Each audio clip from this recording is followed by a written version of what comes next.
இந்த நாளிலே ஆண்டவர் நமக்கு தருகிற வார்த்தை ஆதியாகமம் 29வது அதிகாரம் 31வது வசனம். லேயாள் அற்பமாய் எண்ணப்பட்டாள் என்று கர்த்தர் கண்டு அவள் கற்பந்தரிக்கும்படி செய்தார். பிரியமானவர்களே, இந்த நாளின் காலைவெளியிலே அற்பமாய் எண்ணப்படுகிறீர்களா? சிறுமைப்படுத்தப்படுகிறீர்களா?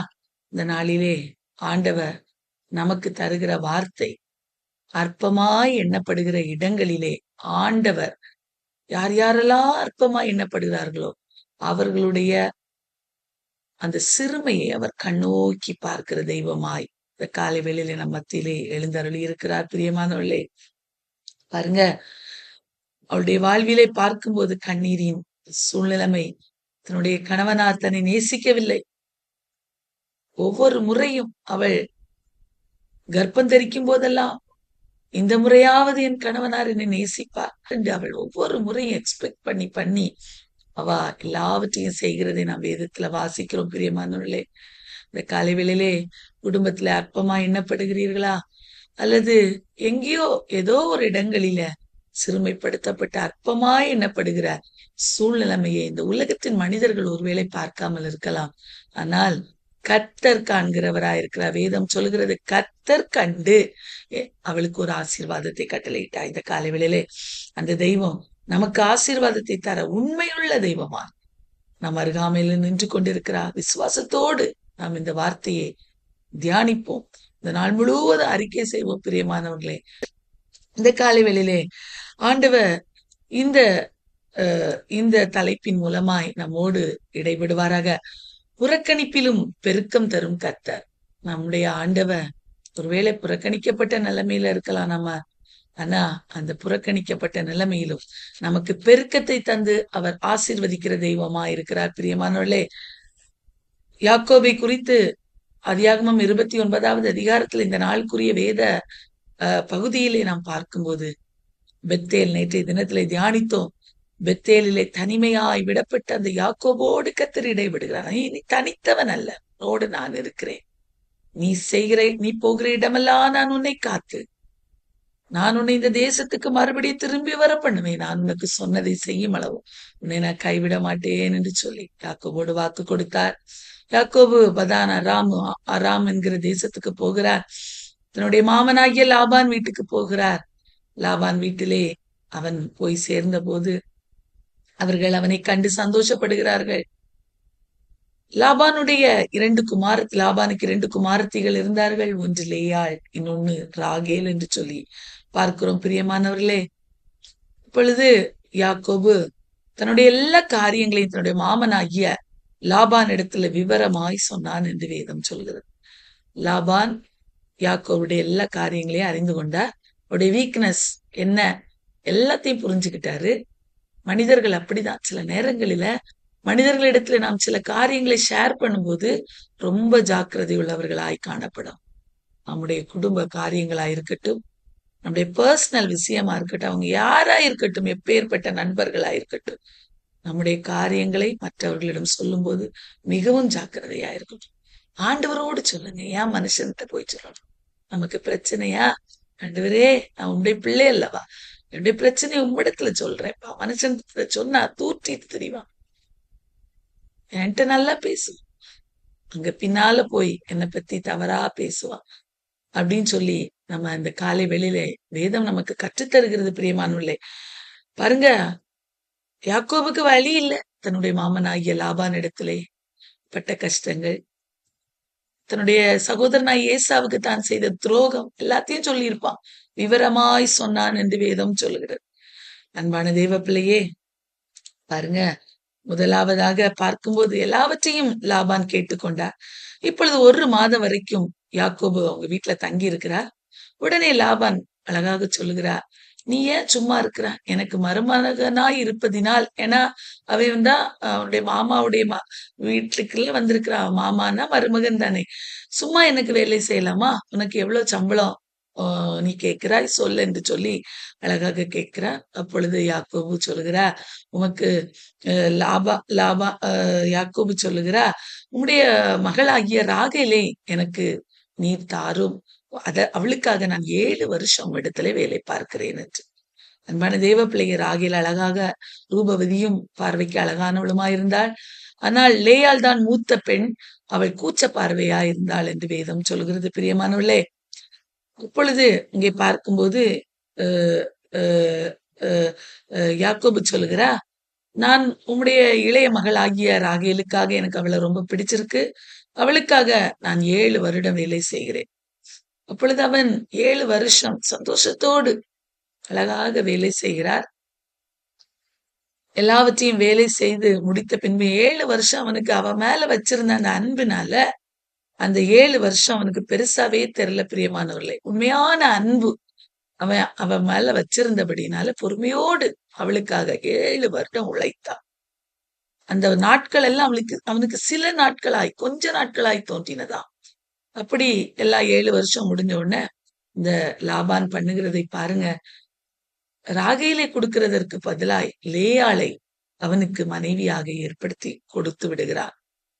அன்பான தேவ பிள்ளையே, ஒரு நாளிலே யாக்கோபு தன்னுடைய தகப்பனாரை ஏமாற்றினான், தன்னுடைய சொந்த சகோதரனை ஏமாற்றினான். இப்பொழுது அவனை பாருங்க, அவனுடைய மாமனாகிய லாபான் ஏமாற்றுகிறான்.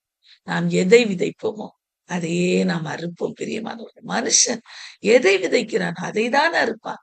நாம் என்ன மற்றவர்களுக்கு செய்கிறோமோ அதை தான் நாமும் பெற்றுக்கொள்வோம். அதை ஒருபோதும் மறந்து போகக்கூடாது. குழியை வெட்டி ஆழமாக்கினார்கள், தான் வெட்டின குழியில் தானே விழுந்தான் என்று வேதம் சொல்லும். அன்பான தேவ பிள்ளையே, இந்த காலை வேளையிலே மற்றவர்களை ஏமாற்றி வாழ வேண்டும் என்று சொல்லி நாம் ஒரு நாள் நினைக்கவே கூடாது. யாக்கோபு பாருங்க, ஏமாற்றினான். சகோதரன் புலம்பி அழுதா, சகோதரனுடைய கண்ணீருக்கு உள்ளாக. தகப்பனார் இடத்துல நான் ஏசாதான்னு போய் ஆசீர்வாதத்தை வாங்கினேன். இப்போ அவனை 7 வருஷம் அவன் பாருங்க கொஞ்ச நாளாய் நினைத்து ராகேலுக்காக வேலை செய்கிறான். ஆனால் ஏமாற்றப்படுகிறான். தான் என்ன செய்தானோ அதே அவனுக்கு மறுபடியும் கிடைக்கிறது. பிரியமான, ஏமாற்றத்தையும் கண்ணீரையும் விரக்தியையும் அவன் அனுபவிக்கிறான். பாருங்க, அடுத்து பாருங்க, திருப்பியும் 7 வருஷம் லேயாளுக்காக வேலை செய்யறேன்னா, மூத்தவள் இருக்கும்போது இளையவளை திருமணம் பண்ணி தரக்கூடாது என்று லாபான் யாக்கோபோடு சொன்னது நிமித்தமாய் மறுபடியுமா 7 வருஷம் வேலை பார்க்கிறான். வேலை பார்த்து 2 மனைவிகள் லேயாள் ராகேல் 2 பேரையுமே அவன் திருமணம் செய்து கொடுக்கிறான். பிரியமானவர்களே, இப்பொழுது யாக்கோபுக்கு மிகவும் ராகேலின் மேல்தான் பிரியம். ஆனால் லேயாளை அவன் பெரிதாக விரும்பவில்லை. பிரியமானவர்களே, அப்பொழுதுதான் லேயாள் அற்பமாய் எண்ணப்பட்டதை ஆண்டவர் பார்க்கிறார். லேயாள் அற்பமாய் எண்ணப்பட்டதை ஆண்டவர் பார்த்தார் என்று சொல்லி வேதம் சொல்கிறது. கர்ப்பம் தரிக்கும்படி ஆண்டவர் செய்தார்.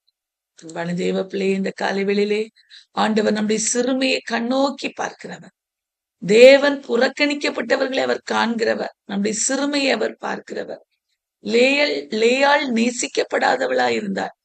ஆனாலும் கர்த்தர் அவளுடைய துயரத்தை பார்த்தார், அவருடைய கண்ணீரை பார்த்தார். அவருடைய ரிஜெக்ஷன், மனுஷர்களால் புறக்கணிக்கப்பட்ட நிலைமை, கண்ணீரின் அனுபவங்கள், அதெல்லாம் அதெல்லாம் அவளுடைய வாழ்வில வந்தபோது கர்த்தர் உலகத்துல ஒருவேளை அவருடைய கணவனாகிய யாக்கோபு அதை காணாம இருந்திருக்கலாம். தன்னுடைய தகப்பனாருக்கு கூட அது பெருசா தெரிஞ்சிருக்காது. ஆனா அவளுடைய துயரங்களை ஆண்டவர் பார்த்தார். அவள் மூலமாய் இந்த யாக்கோபுடைய குடும்பத்திலிருந்து 12 கோத்திரங்கள் இன்றைக்கு வரைக்கும் சொல்லப்படுகிற அந்த 12 கோத்திரங்களும் உருவானது. பிரியமானவர்களே, லேயாள் அதுல பெரும் பங்கு, அநேக பிள்ளைகளை பெற்றாள். அன்பான தேவ பிள்ளையே, புறக்கணிக்கப்பட்டவர்களை கர்த்தர் நோக்கி பார்க்கிறவராயிருக்கிறார்.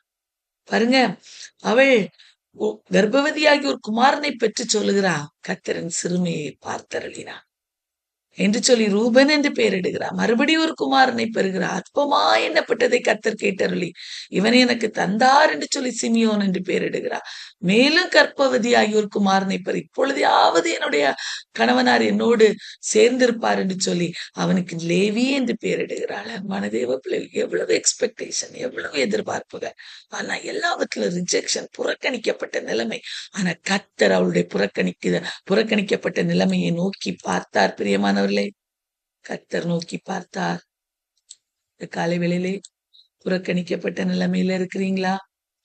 எல்லாரும் உங்களை ரிஜெக்ட் பண்றாங்க. என்னன்னு தெரியல. ஆனா எல்லாரும் என்ன நிராகரிக்கிறாங்கன்னு நினைக்கிறீங்களா? ஆண்டவர் உங்களுடைய சிறுமையை கண்ணோக்கி பார்க்கிறவரா இந்த காலை வேளையிலே உங்க மத்தியில எழுந்தருளுகிறார். நம்ம எல்லாருடைய மத்தியில எழுந்தருளுகிறார். ஒவ்வொரு நாளும் ஆண்டவருடைய சமூகத்திலே வந்து நிற்கிறோம் அல்லவா? ஒவ்வொரு நாள் ஆண்டவரே என்னுடைய குடும்பத்தை என்னை ஆசீர்வதி என்று நிற்கிறோம் அல்லவா? நம்முடைய புறக்கணிக்கப்படுதல், நம்முடைய ரிஜெக்ஷன், நம்முடைய சிறுமைப்படுத்தப்படுதல் எல்லாவற்றையும் ஆண்டவர் இந்த காலை வேளையிலே கண்ணோக்கி பார்க்கிறவராய் அவர் எழுந்தருளி இருக்கிறார். பிரியமானவர்களே, ஒருபோதும் மறந்து போக வேண்டாம், கவலைப்பட வேண்டாம், கலங்க வேண்டாம். லேயாளை கண்ணோக்கி பார்த்த உங்களையும் என்னையும் கண்ணோக்கி பார்க்க அவர் உண்மையுள்ளவராயிருக்கிறார். அன்பான தேவ பிள்ளையே, அவள் மறுபடியும் கர்ப்பவதியாகி நான் கர்த்தரை துதிப்பேன். எவ்வளவு ரிஜெக்ஷன்! 3 பிள்ளைகளை பெறுகிறா. 3 பிள்ளைகள் பெற்ற போதிலும் அவளுக்கு பெரிய அளவு ஒரு சந்தோஷம் தன்னுடைய கணவனார் மூலமாய் கிடைக்கல. பிரியமானவர்களே, அவருடைய அன்பு கிடைக்கல, அவருடைய பாசம் கிடைக்கல.